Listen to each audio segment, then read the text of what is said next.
नहीं दसी ने मैं वेखी है। क्यों जी वेखी हाँ जी दरवाजे वड़ गया उधरों की मसीत खुले हो गए वेखे चंगी हाथ भी नहीं बजी धक्का भी नहीं बजी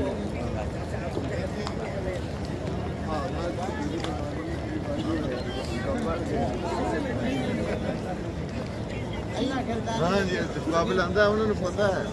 लोग आए नहीं बारे में कराते सारा मेरे को साथ देते हैं हाँ नहीं तो कोई नहीं करता तो अगले आकर जरूरत नहीं आप क्या लो